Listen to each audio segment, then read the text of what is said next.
Hi everyone, in front of me I've got HMD Pulse Plus, and let me share with you how to check the IMEI number of this device.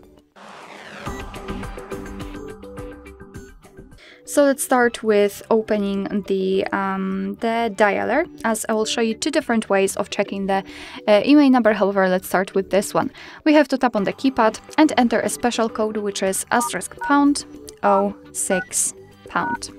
And as you can see, thanks to this code, we are provided with both IMEI numbers of this device. So let's tap on OK, and let me show you another way through the settings. We have to open them, of course. Now, in this general list, we have to scroll down to the very bottom and find About Phone. Let's tap on it.